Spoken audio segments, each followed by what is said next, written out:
শ্রী শ্রী রামকৃষ্ণদেব, জগজ্জননী মা শারদা, স্বামীজি এবং শ্রী গুরু চরণযুগলে ভক্তি সত্যামিশ্রিত প্রণাম জানিয়ে শ্রী শ্রী রামকৃষ্ণ লীলা প্রসঙ্গ শ্রদ্ধেয় স্বামী শারদানন্দ মহারাজের চরণযুগলে প্রণাম জানিয়ে দশম অধ্যায় ভৈরবী ব্রাহ্মণী সমাগম পাঠ করছি। সন 1267 সালের শেষ ভাগে ইংরাজি 1861 খ্রিস্টাব্দে কামারপুকুর হইতে দক্ষিণেশ্বরে ফিরিবার পথে ঠাকুরের জীবনে দুইটি ঘটনা সমস্থিত হয়। ঘটনা দুটি তাহার জীবনে বিশেষ পরিবর্তন উপস্থিত করিয়াছিল, সেজন্য উহাদের কথা আমাদিগের আলোচনা করা আবশ্যক। 1861 খ্রিস্টাব্দের প্রারম্ভে রানী রাসমণি গ্রহিণী রোগে আক্রান্ত হন। ঠাকুরের নিকটে শুনিয়াছি রানী ওই সময় একদিন সহসা পড়িয়া যান। উহাতে জ্বর, গাত্রবেদনা ও অর্জিন্নাদি ক্রমে ক্রমে উপস্থিত হইয়া উক্ত রোগের সঞ্চার করে। ব্যাধি স্বল্পকাল মধ্যে সাংঘাতিক ভাব ধারণ করিয়াছিল। রানীর দিনাজপুরে সম্পত্তি দেবোত্তর করা ও মৃত্যু আমরা ইতিপূর্বে বলিয়াছি। সন 1262 সালের 18 জ্যৈষ্ঠ ইংরাজি 1855 খ্রিস্টাব্দে মে মাসের 31 তারিখ বৃহস্পতিবার রানী দক্ষিণেশ্বরে দেবী প্রতিষ্ঠা করেন। ঠাকুরবাটির ব্যয় নির্বাহের জন্য তিনি ওই বৎসর 14 ভাদ্র ইংরাজির 29 আগস্ট তারিখে দিনাজপুর জেলার অন্তর্গত তিনি লর্ড জমিদারি 2,26,000 সহস্র মুদ্রায় ক্রয় করিয়াছিলেন। কিন্তু মনে মনে সংকল্প থাকিলেও এতদিন তিনি ওই সম্পত্তি দানপত্র করিয়া দেবোত্তরে পরিণত করেন নাই।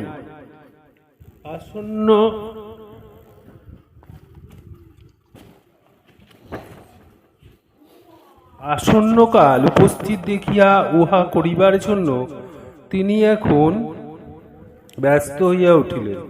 রানীর 4 কন্যার মধ্যে মধ্যমা ও তৃতীয়া শ্রীমতী কুমারী ও শ্রীমতী করুণাময়ী দাসী কালীবাটি প্রতিষ্ঠার পূর্বেই মৃত্যু হইয়াছিল।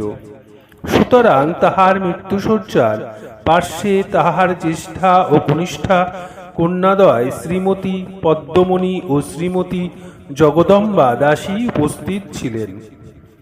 দানপত্র সম্পন্ন করিবার কালে তিনি ভবিষ্যৎ ভাবিয়া উক্ত সম্পত্তির অযথা নিয়োগের পথ এককালে রুদ্ধ করিবার মানসে নিজ কন্যাদ্বয়কে দেবোত্তর করিবার সম্মতি প্রদানপূর্বক ভিন্ন এক অঙ্গীকারপত্র সহি করিতে বলিয়াছিলেন। শ্রীমতী জগদম্বা উক্ত পত্রে সহি প্রদান করিলেন, কিন্তু জ্যেষ্ঠ কন্যা পদ্মমণি বহু অনুরোধে উহাতে সহি দিলেন না। সেজন্য মৃত্যুশয্যায় শয়ন করিয়াও রানী শান্তি লাভ করিতে পারেন নাই। অগত্যা জগদম্বার ইচ্ছায় যা হইবার হইবে ভাবিয়া রানী 1861 খ্রিস্টাব্দের 18 ফেব্রুয়ারি তারিখে দেবোত্তর দানপত্রে সহি করিলেন এবং ওই কার্য সমাধা করিবার পরের দিন 19 ফেব্রুয়ারি তারিখে রাত্রিকালে শরীরত্যাগ করিয়া দেবলোকে গমন করিলেন।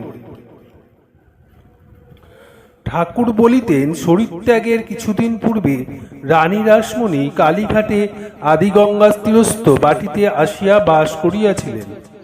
দেহরক্ষার অব্যবহতি পূর্বেই তাহাকে গঙ্গাগর্ভে আনয়ন করা হইলে সম্মুখে অনেকগুলি আলোকজ্বালা রহিয়াছে দেখিয়া তিনি সহসা বলিয়া উঠিয়াছিলেন, সরিয়ে দে, ওসব রোশনাই আর ভালো লাগছে না। এখন আমার মা শ্রী শ্রী জগন্মাতা আসছেন, তার শ্রী অঙ্গের প্রভায় চারিদিক আলোকময় হয়ে উঠেছে। কিছুক্ষণ পরে মা এলে, পদ্ম যে সহি দিলে না, কি হবে মা? এই কথার উত্তর প্রদান করিয়া যেন শিবাকুল ওই সময় চারিদিক হইতে উচ্চস্বরে ডাকিয়া উঠিল। কথাগুলি বলিয়া পুণ্যবতী রানী শান্তভাবে মাতৃ করে মহাসমাধিতে শয়ন করিলেন। রাত্রির তখন দ্বিতীয় প্রহর উত্তীর্ণ হইয়াছে। কালীবাটীর দেবোত্তর সম্পত্তি লইয়া রানী রাসমণির দহিত্রীগণের মধ্যে উত্তরকালে যে বহুল বিবাদ বিসংবাদ ও মকদ্দমা চলিয়েছে, তাহা হইতে বুঝিতে পারা যায় তীক্ষ্ণ দুষ্ট সম্পন্না নারী তাহার প্রাণস্বরূপ দেবী সেবার বন্দোবস্ত যথাযথ থাকিবে না বলিয়াই কেন এত আশঙ্কা করিয়াছিলেন, এবং কেনই বা ব্যাধির সময় অপেক্ষায় ওই চিন্তার যন্ত্রণা মৃত্যুকালে তাহার নিকট তীব্রতর অনুভূত হইয়াছিল। আদালতের কাগজপত্র দেখিয়া দেখা যায় ওই সকল মকদ্দমায় বহুল ব্যয়ের জন্য ওই দেবোত্তর সম্পত্তি ঋণগ্রস্ত হইয়া ক্রমশ কিঞ্চিৎ ন্যূন লক্ষ মুদ্রায় বাধা পড়িয়াছে। কে বলিবে রানী রাসমণির অদ্বিতীয় দৈবকৃতি ওই বিবাদের ফলে নামমাত্রে পর্যবসিত এবং ক্রমে সাংসারিক উন্নতি ও দেবসেবার বন্দোবস্ত। রানীর কনিষ্ঠ জামাতা শ্রীযুক্ত মথুরামোহন বিশ্বাস বিষয় সংক্রান্ত সকল কার্য পরিচালনায় তাহার দক্ষিণস্থ স্বরূপ হইয়া উঠিয়াছিলেন। প্রতিষ্ঠার কাল হইতেই তিনি কালীবাটীর দেবোত্তর সম্পত্তির আয় ব্যয় বুঝিয়া লইয়া রানীর ইচ্ছা মতো সকল বিষয়ের বন্দোবস্ত করিতেছিলেন। সুতরাং রানীর মৃত্যুর পরে তিনি দেবসেবা সংক্রান্ত সকল কার্য পূর্বের ন্যায় পরিচালনা করিতে থাকিলেন। শ্রী রামকৃষ্ণ দেবের পবিত্র প্রভাবে দেবতা ভক্তি মথুরামোহনের অন্তরে বিশেষ অধিকার বিস্তার করায় দক্ষিণেশ্বরের মাতৃসেবা রানীর মৃত্যুতে কোনো প্রকারে ক্ষতিগ্রস্ত হয় নাই। মথুরবাবুর উন্নতি ও আধিপত্য ঠাকুরকে সহায়তা করিবার জন্য। ঠাকুরের সহিত মথুরবাবুর বিচিত্র সম্বন্ধের কথা আমরা ইতিপূর্বে অনেক স্থলে বলিয়াছি, অতএব এখানে উহার পুনরুল্লেখ নিষ্প্রয়োজন। এখানে কেবলমাত্র এই কথা বলিলে চলিবে যে দীর্ঘকালব্যাপী তন্ত্রোক্ত সাধনসমূহ ঠাকুরের জীবনে অনুষ্ঠিত হইবার পূর্বে রানী রাসমণি স্বর্গ আরোহণ ও কালীবাটী সংক্রান্ত সকল বিষয় মথুরামোহনের একাধিপত্য লাভরূপ ঘটনা উপস্থিত হওয়ায় ভক্তিমান মথুর তাহাকে ওই বিষয় সহায়তা করিবার বিশেষ অবসরপ্রাপ্ত হইয়াছিলেন। মনে হয় মথুরের উক্ত আধিপত্য লাভ যেন ঠাকুরকে সহায়তা করিবার জন্যই উপস্থিত হইয়াছিল। কারণ দেখা যায় দেবতা জ্ঞানে ঠাকুরের সেবা করাই এখন হইতে তাহার নিকটে সর্বপ্রধান কার্যরূপে পরিণত হইয়াছিল। দীর্ঘকাল সমভাবে এক বিষয় বিশ্বাসী থাকিয়া উচ্চ ভাবাশ্রয় জীবন অতিবাহিত করা একমাত্র ঈশ্বর কৃপাতেই সম্ভবপর হয়। অতএব রানীর বিপুল বিষয় একাধিপত্য লাভপূর্বক বিপদগামী না হইয়া মথুরামোহন যে ঠাকুরের প্রতি দিন দিন অধিকতর বিশ্বাস সম্পন্ন হইয়া উঠিয়াছিলেন এবং এখন হইতে দীর্ঘ 11 বৎসর কাল তাহার সেবায় আপনাকে সমভাবে নিযুক্ত রাখিতে সক্ষম হইয়াছিলেন, ইহাতে তাহার পরম ভাগ্যের কথা বুঝিতে পারা যায়। ঠাকুরের সম্বন্ধে ইতর সাধারণের ও মথুরের ধারণা। ঈশ্বর সাধক ভিন্ন অন্য কোনো ব্যক্তি ঠাকুরের দিব্য উন্মাদ অবস্থার অসাধারণ উচ্চতা সম্বন্ধে বিন্দুমাত্র ধারণা করিতে পারে নাই।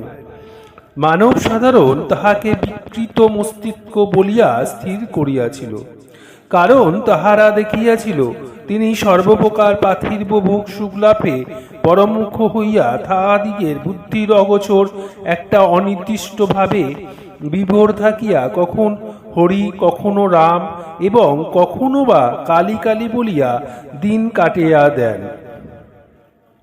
আবার রানী রাসমণি ও মথুরবাবু কৃপাপ্রাপ্ত হইয়া কত লোক ধনী হইয়া যাইল, তিনি কিন্তু ভাগ্যক্রমে তাহাদের সুনয়নে পড়িয়াও আপনার সাংসারিক উন্নতির কিছুই করিয়া লইতে পারিলেন না। সুতরাং তিনি হিতাহিত জ্ঞানশূন্য উন্মাদ ভিন্ন অপর কি হইবেন? এ কথা কিন্তু সকলে বুঝিয়াছিল যে সাংসারিক সকল বিষয় অকর্মণ্য হইলেও এই উন্মাদের উজ্জ্বল নয়নে অদিষ্টপূর্ব চালচলনে মধুর কণ্ঠস্বরে সুললিত বাক্যবিন্যাসে এবং অদ্ভুত প্রত্যুত্পন্নমতিত্বে এমন একটা কি আকর্ষণ আছে, যাহাতে তাহারা যে সকল ধনী মানী পণ্ডিত ব্যক্তির সম্মুখে অগ্রসর হইতেও সংকোচ বোধ করে, সেই সকল লোকের সম্মুখে ইনি কিছুমাত্র সংকুচিত না হইয়া উপস্থিত হন এবং অচিরে তাহাদিগের প্রিয় হইয়া ওঠেন। ইতর সাধারণ মানব এবং কালীবাটির কর্মচারীরা ঐরূপ ভাবিলেও মথুরবাবু কিন্তু এখন অন্যরূপ ভাবিতেন। মথুরামোহন বলিতেন, শ্রী শ্রী জগদম্বার কৃপা হইয়াছে বলিয়া উহার ওই প্রকার উন্মদ্বৎ অবস্থা উপস্থিত হইয়াছে। ভৈরবী ব্রাহ্মণীর আগমন। রানী রাসমণির মৃত্যুর স্বল্পকাল পরে ঠাকুরের জীবনে ওই বৎসর আরেকটি বিশেষ ঘটনা উপস্থিত হয়। দক্ষিণেশ্বর কালীবাটি পশ্চিম ভাগে গঙ্গার তীরে সুবৃহৎ পোস্তার ওপর এই কালে বিচিত্র পুষ্পকানন ছিল। সযত্ন রক্ষিত ওই উদ্যানে নানা জাতীয় পুষ্প সম্ভারে ভূষিত হইয়া বৃক্ষলতাদি এক তখন বিচিত্র শোভা বিস্তার করিত এবং মধুগন্ধে দিক আমোদিত হইত। শ্রী শ্রী জগদম্বার পূজা না করিলেও ঠাকুর ওই সময় নিত্য ওই কাননে পুষ্পচয়ন করিতেন এবং মাল্য রচনা করিয়া শ্রী শ্রী জগদম্বাকে স্বহস্তে সাজাইতেন। ওই কাননের মধ্যভাগে গঙ্গাগর্ভ হইতে মন্দিরে যাইবার চাঁদনি শোভিত বিস্তৃত সোপান বলি এবং উত্তরে পোস্তার শেষে স্ত্রীলোকদিগের ব্যবহারের জন্য একটি বাধাঘাট ও নহবতখানা অদ্যাপি বর্তমান। বাধাঘাটটির উপরে একটি বৃহৎ বকুল বৃক্ষ বিদ্যমান থাকায় লোকে উহাকে বকুলতলার ঘাট বলিয়া নির্দেশ করিত। ঠাকুর একদিন প্রাতে পুষ্পচয়ন করিতেছেন, এমন সময় একখানি নৌকা বকুলতলায় ঘাটে আসিয়া লাগিল এবং গৈরিক বস্ত্র পরিহিতা আলুলায়িত দীর্ঘকেশা ভৈরবী বেশধারিণী এক সুন্দরী রমণী উহা হইতে অবতরণপূর্বক দক্ষিণেশ্বরের ঘাটের চাঁদনির দিকে অগ্রসর হইলেন।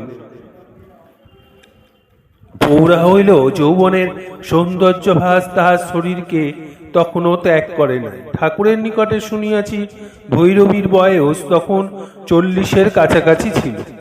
নিকট আত্মীয়কে দেখিলে লোকে যেরূপ বিশেষ আকর্ষণ অনুভব করিয়া থাকে, ভৈরবীকে দেখিয়া তিনি ওই রূপ অনুভব করিয়াছিলেন এবং গৃহে ফিরিয়া ভাগিনীয় হৃদয়কে চাঁদনি হইতে তাহাকে ডাকিয়া আনিতে বলিয়াছিলেন। হৃদয় তার ঐরূপ আদেশে ইতস্তত করিয়া বলিয়াছিল, রমণী অপরিচিতা, ডাকিলেই আসিবে কেন?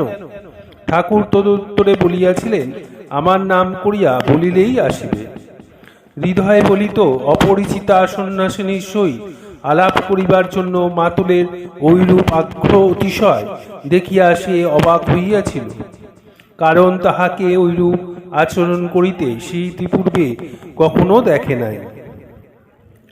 উন্মাদ মাতুলের বাক্য অন্যথা করিবার উপায় নাই বুঝিয়া হৃদয় চাঁদনিতে যাইয়া দেখিল ভৈরবী ওই স্থানেই উপবিষ্টা রহিয়াছে। সে তাকে সম্বোধন করিয়া বলিল, তাহার ঈশ্বরভক্ত মাতুল তাহার দর্শন লাভের জন্য প্রার্থনা করিতেছে। ওই কথা শুনিয়া ভৈরবী কোনরূপ প্রশ্ন না করিয়া তাহার সহিত আগমনের জন্য উঠিলেন। দেখিয়া সে অধিকতর বিস্মিত হইল। প্রথম দর্শনে ভৈরবী ঠাকুরকে যাহা বলেন, ঠাকুরের ঘরে প্রবেশপূর্বক তাহাকে দেখিয়া ভৈরবী আনন্দে ও বিস্ময় অভিভূতা হইলেন এবং সজল নয়নে সহসা বলিয়া উঠিলেন, বাবা, তুমি এখানে রহিয়াছ? তুমি গঙ্গার তীরে আছে জানিয়া তোমায় খুঁজিয়া বেড়াইতেছিলাম, এতদিনে দেখা পাইলাম। ঠাকুর জিজ্ঞাসা করিলেন, আমার কথা কেমন করিয়া জানিতে পারিলে মা? ভৈরবী বলিলেন, তোমাদের তিনজনের সঙ্গে দেখা করিতে হইবে এ কথা জগদম্বার কৃপায় পূর্বে জানিতে পারিয়াছিলাম। দুইজনের দেখা পূর্ববঙ্গ দেশে পাইয়াছি, আজ এখানে তোমার দেখা পাইলাম। ঠাকুর ও ভৈরবীর প্রথম আলাপ।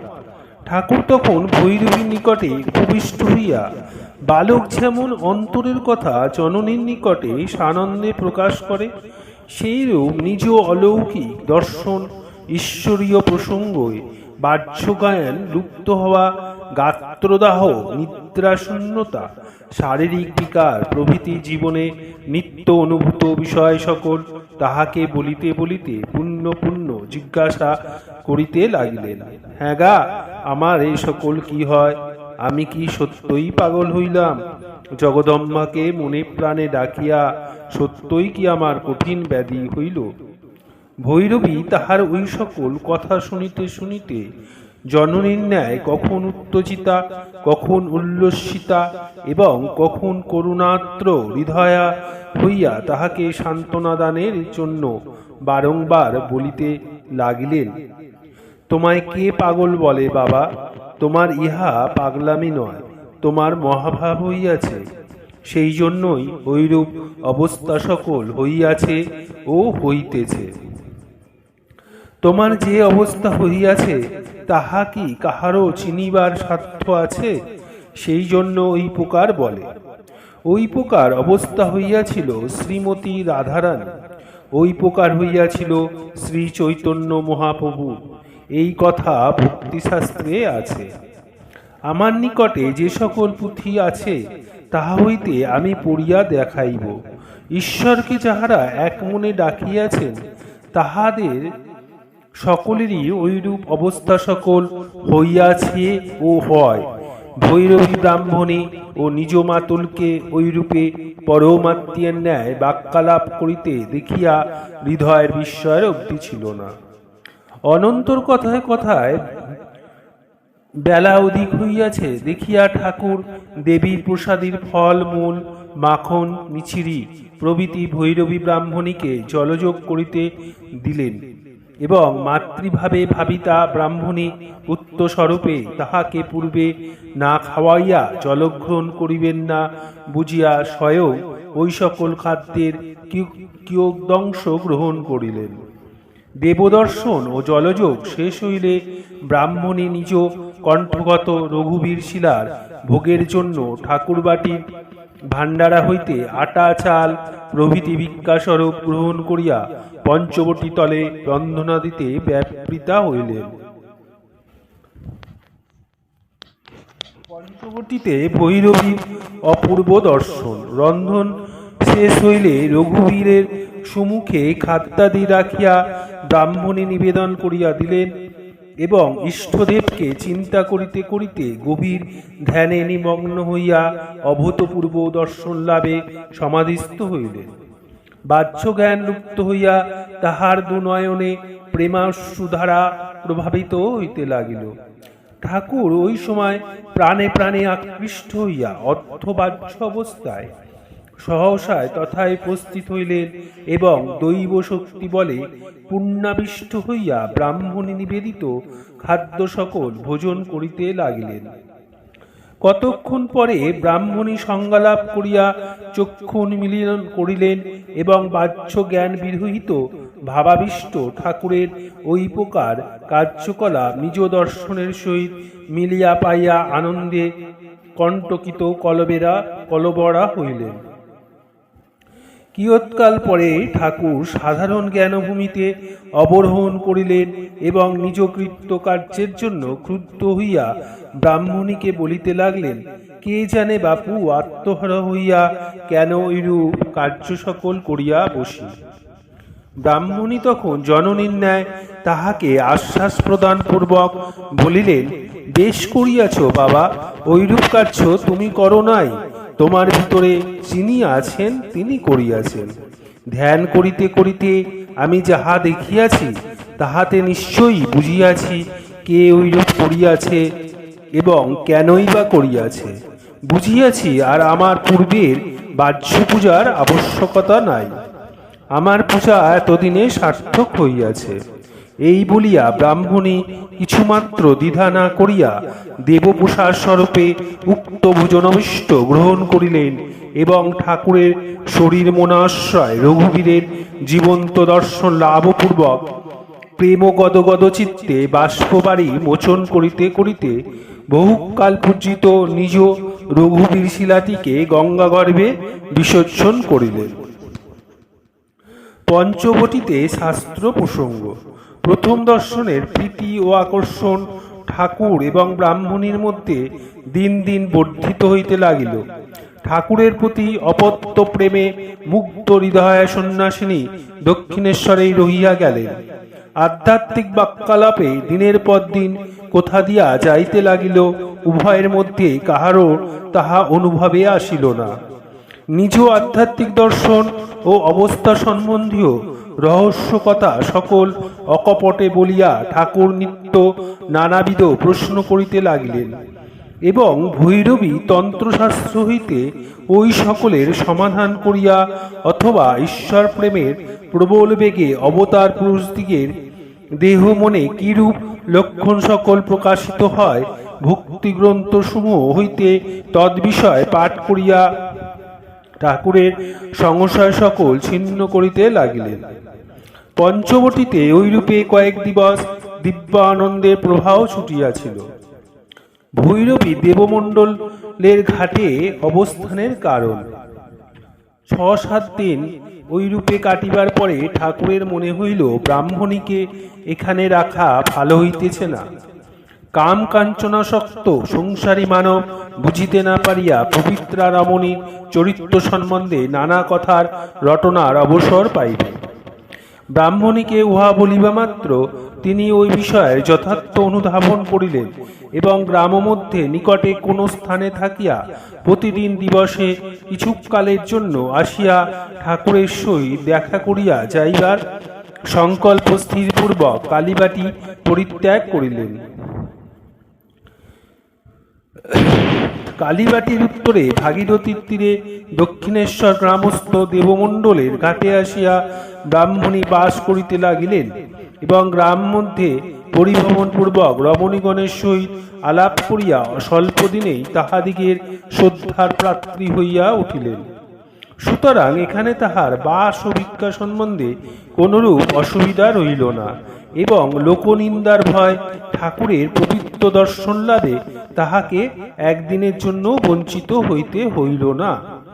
তিনি প্রতিদিন কিয়ৎকালের জন্য কালীবাটিতে আসিয়া ঠাকুরের সহিত কথাবার্তার কাল কাটাইতে লাগিলেন এবং গ্রামস্থ রমণীগণের নিকট হইতে নানা প্রকার খাদ্যদ্রব্য সংগ্রহপূর্বক মধ্যে মধ্যে তাহাকে ভোজন করাইতে লাগিলেন।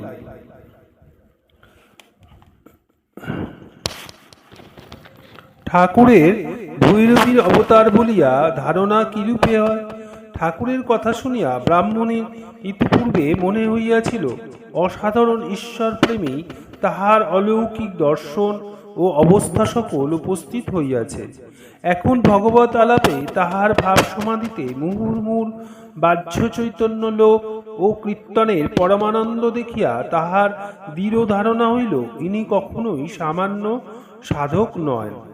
চৈতন্য চরিতামৃত ও ভাগবতী গ্রন্থের স্থলে স্থলে মহাপ্রভু শ্রী চৈতন্যদেবের জীব উদ্ধারের নিমিত্ত পুনরায় শরীর ধারণপূর্বক আগমনের যে সকল ইঙ্গিত দেখিতে পাওয়া যায়, ঠাকুরকে দেখিয়া ব্রাহ্মণের স্মৃতিপথে সেই সকল কথা পুণ্য পুণ্য উদিত হইতে লাগিল।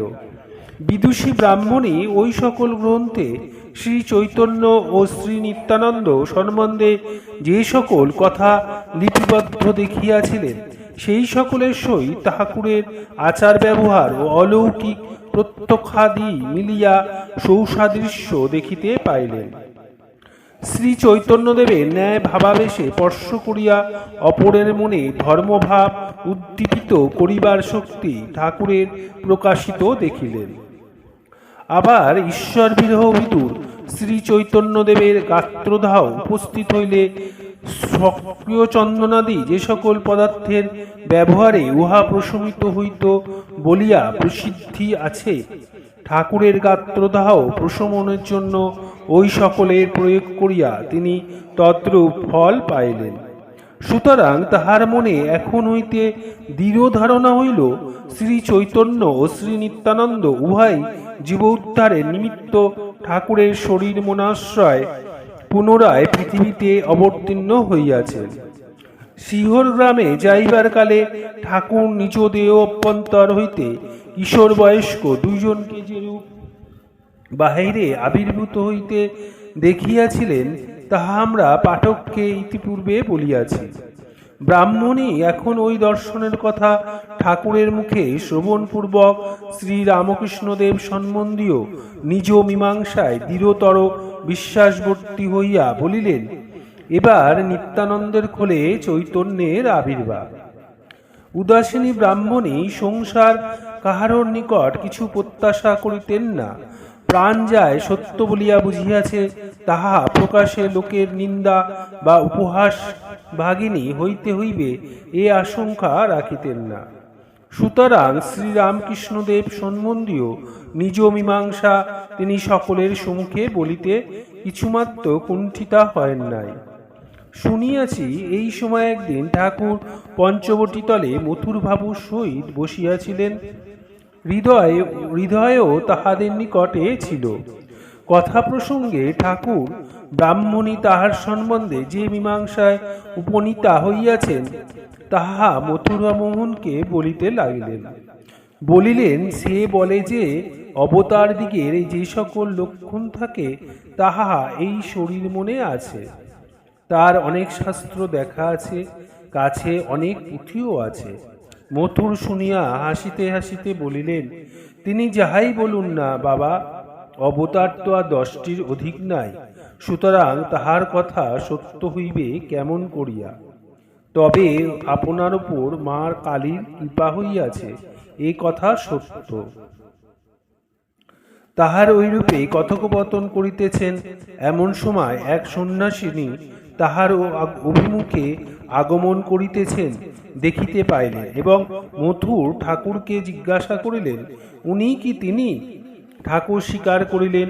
তাহারা দেখিলেন ব্রাহ্মণী কোথা হইতে এক থালা মিষ্টান্ন সংগ্রহ করিয়া শ্রী বৃন্দাবন নন্দরানী যশোদা যেভাবে গোপালকে খাওয়াইতে সব প্রেমে অগ্রসর হইতেন, সেইভাবে তন্ময় হইয়া অন্য মনে তাহাদিগের দিকে চলিয়া আসিতেছেন। নিকটে আসিয়া মথুরবাবুকে দেখিতে পাইয়া তিনি যত্নপূর্বক আপনাকে সংযত করিলেন এবং ঠাকুরকে খাইবার নিমিত্ত হৃদয়ের হস্তে মিষ্টান্ন থালাটি প্রদান করিলেন।